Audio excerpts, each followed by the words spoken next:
الحمد لله رب العالمين الرحمن الرحيم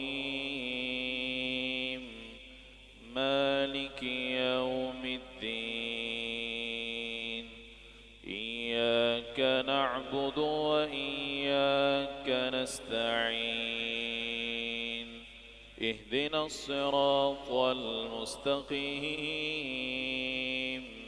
صراط الذين أنعمت عليهم غير المغضوب عليهم ولا الضالين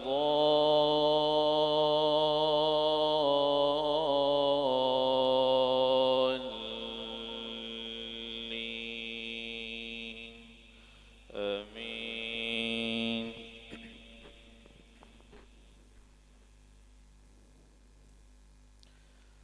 يا أيها الذين آمنوا أطيعوا الله وأطيعوا الرسول وأولي الأمر منكم فإن تنازعتم في شيء فردوه إلى الله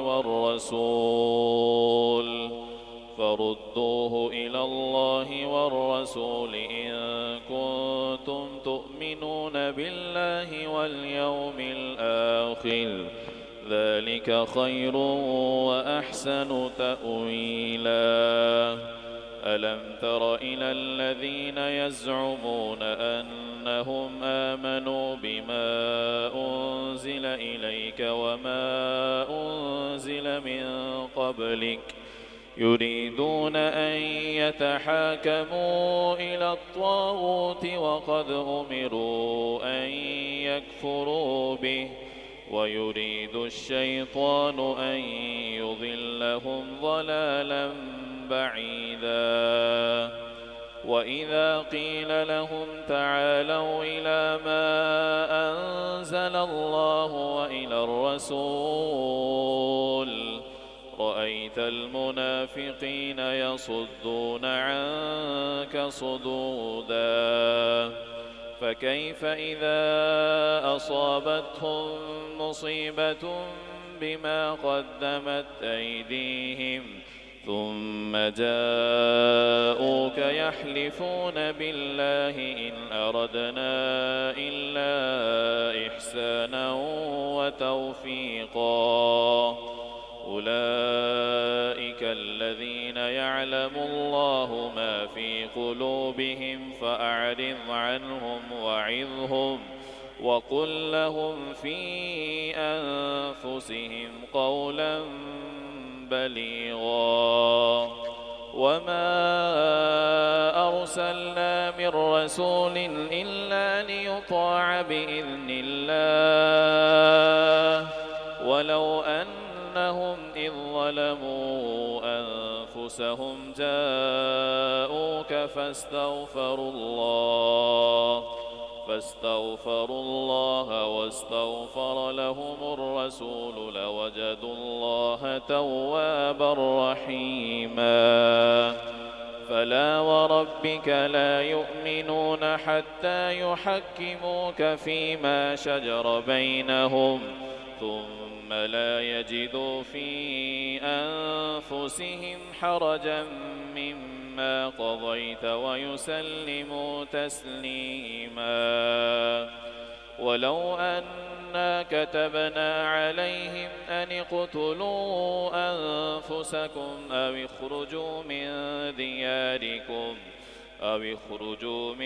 دياركم ما فعلوه إلا قليل منهم ولو أنهم فعلوا ما يوعظون به لكان خيرا لهم وأشد تثبيتا وإذا لآتيناهم من لدنا أجرا عظيما ولهديناهم صراطا مستقيما.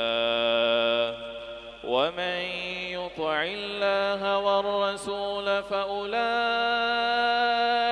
مع الذين أنعم الله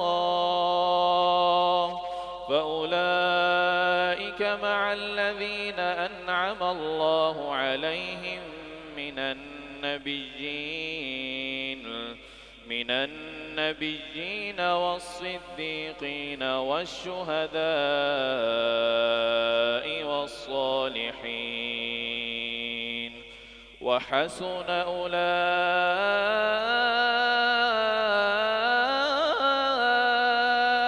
رفيقا ذلك الفضل من الله وكفى بالله عليما.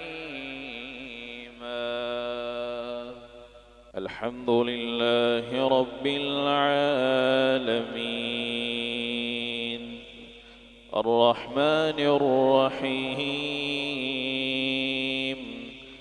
مالك يوم الدين إياك نعبد وإياك نستعين اهدنا الصراط المستقيم صراط الذين أنعمت عليهم غير المغضوب عليهم ولا الضالين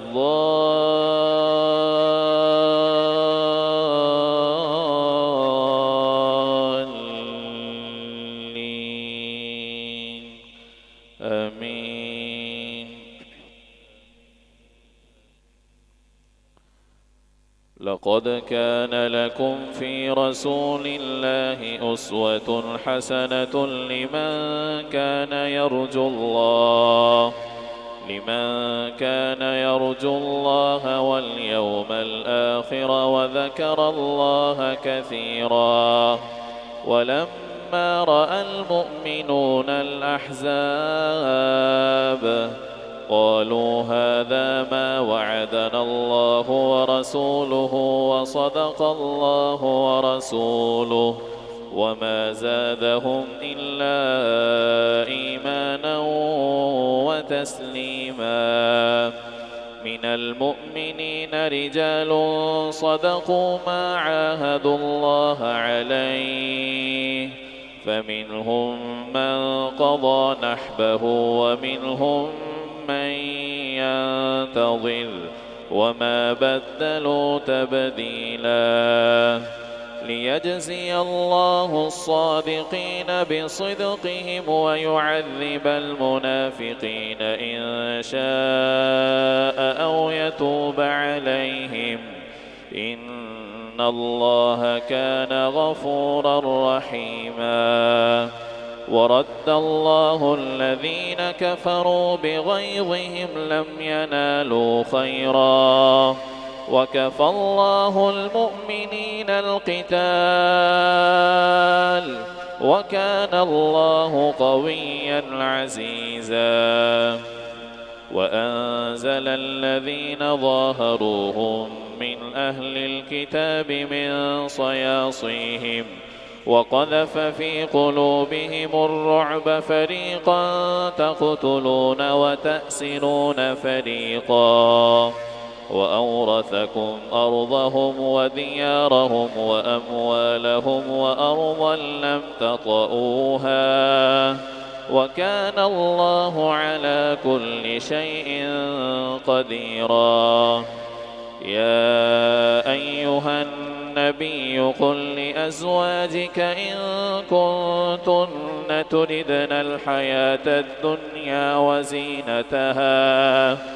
وزينتها فتعالين أمتعكن وأسرحكن سراحا جميلا. وإن كنتن تردن الله ورسوله والدار الآخرة فإن الله أعد للمحسنات منكن أجرا عظيما. يا نساء